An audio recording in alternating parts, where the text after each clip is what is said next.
नमस्ते, मेरो नाम सुषमा तामाङ, मेरो घर चाहिँ सिन्धुपाल्चोक। म नेसनल टिमको मिडफिल्डर।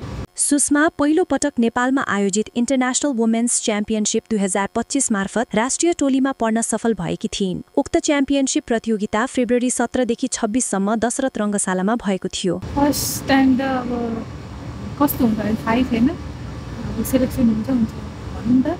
त्यसपछि आएँ अनि त्यसपछि ट्रेनिङ गरेँ, कोचहरूले भन्नुभएको जस्तो ट्रेनिङ गरेँ। त्यसपछि फर्स्ट टाइम गर्दाखेरि चाहिँ खुसी लाग्यो। झन् त्यो जर्सी हुन्छ नि, झन् त्यतिखेर चाहिँ नाम लेखेको जर्सी थियो, कति खुसी लागेको थियो। धेरै नै धेरै क्या, त्यति धेरै खुसी लाग्यो। त्यसै गरी थाइल्यान्डसँगको मैत्रीपूर्ण खेलको लागि पनि उनी राष्ट्रिय टिममा छनौट भएकी थिइन्, तर डेब्यू भनी उनले दुवै प्रतियोगिताहरूमा गर्न पाइनन्। हाल आएर एएफसी छनौट खेल्ने नेपाली महिला टिमको अन्तिम 23 जना खेलाडीहरूमा उनको नाम अटाएन। घरेलु लिगहरूमा पुलिसको तर्फबाट राम्रो प्रदर्शन गर्दै आइरहेकी सुषमा जस्ता खेलाडीहरूलाई मौका दिन कोचहरूले पनि कन्जुसाई गर्न हुँदैन जस्तो मलाई लाग्छ।